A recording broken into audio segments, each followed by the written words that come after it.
कभी एक मुश्किल हिस्ट्री पेपर को देखकर ऐसा लगा है कि अरे इतनी सारी तारीखें, इतने सारे नाम, ये सब याद कैसे रहेगा? अगर हाँ, तो आज हम इसी सोच को बदलने वाले हैं। हम ये देखेंगे कि इतिहास का कोई भी एग्जाम याददाश्त का खेल कम और एक पहेली ज्यादा है। एक ऐसी पहेली जिसे कोई भी सुलझाना सीख सकता है। तो ये रहा वो पेपर। जरा इसे करीब से देखते हैं। पहली नजर में, हाँ मानना पड़ेगा, थोड़ा डरावना लगता है। हर तरफ सवाल ही सवाल बिखरे हुए।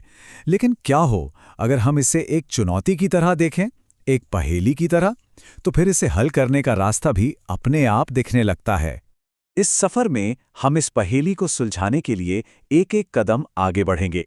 हम सवालों को समझने से शुरू करेंगे और फिर देखेंगे कि कैसे बिखरे हुए तथ्यों को जोड़कर एक पूरी कहानी बनाई जा सकती है।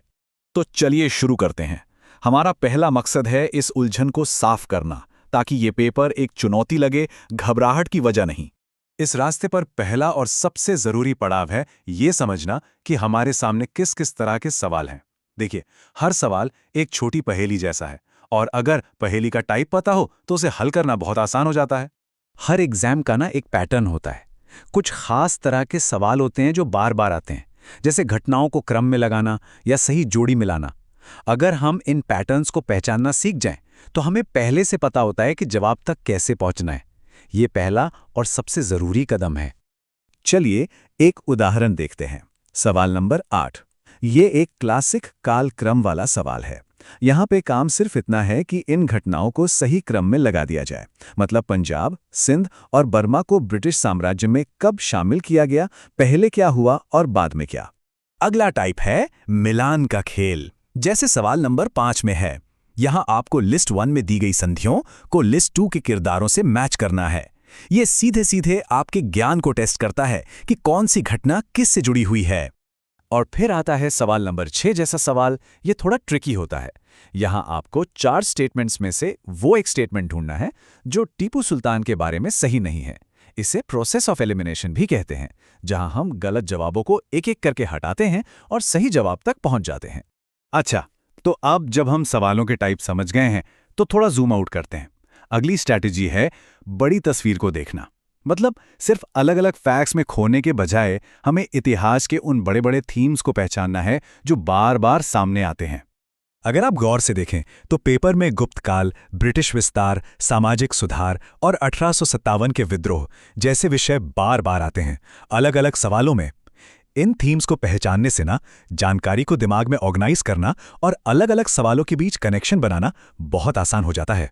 जब हम इन बड़े थीम्स को पहचान लेते हैं, तो अगला कदम है उनके अंदर की घटनाओं को सही क्रम में लगाना। देखिए, इतिहास में तारीखें और क्रम बहुत मायने रखते हैं। इस पर पकड़ बना ली तो समझ लीजिए आधी पहेली तो वहीं सुलझ गई। कालक्रम वाले सवालों के लिए एक बहुत सिंपल 3 स्टेप का तरीका है। पहला, घटना की अवधि पहचानिए, क्या ये मध्यकाल की है या औपनिवेशिक काल की। दूसरा, जो ऑप्शन बिल्कुल अलग थलग लगे उसे हटा दीजिए। और तीसरा, किसी जानी पहचानी घटना को एंकर पॉइंट बनाइए और बाकी घटनाओं को उसके आगे पीछे सेट कीजिए। चलो इसे प्रैक्टिकली करके देखते हैं। सवाल नंबर 38 पर, जो अकबर की जीतों के बारे में है। मान लीजिए आपको एक भी जीत का समय पता है, तो आप उसे अपना एंकर पॉइंट बना सकते हैं। फिर आप लॉजिक का इस्तेमाल करके बाकी जीतों को उसके पहले या बाद में रखकर सही क्रम का अंदाजा लगा सकते हैं।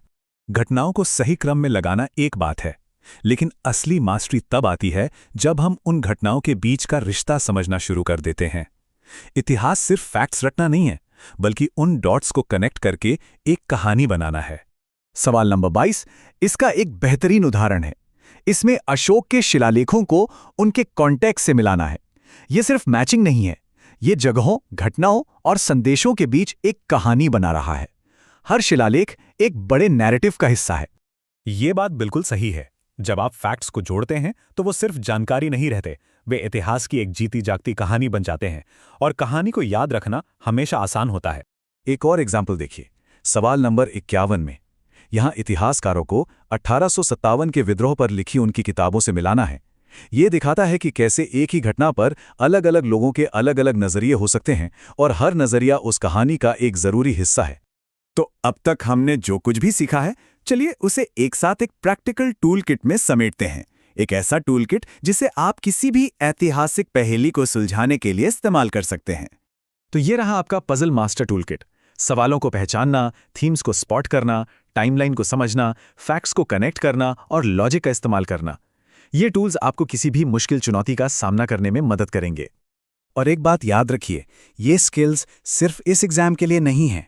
ये किसी भी जटिल विषय को समझने का, जानकारी को एनालाइज करने का और एक सोचा समझा नजरिया बनाने का तरीका है।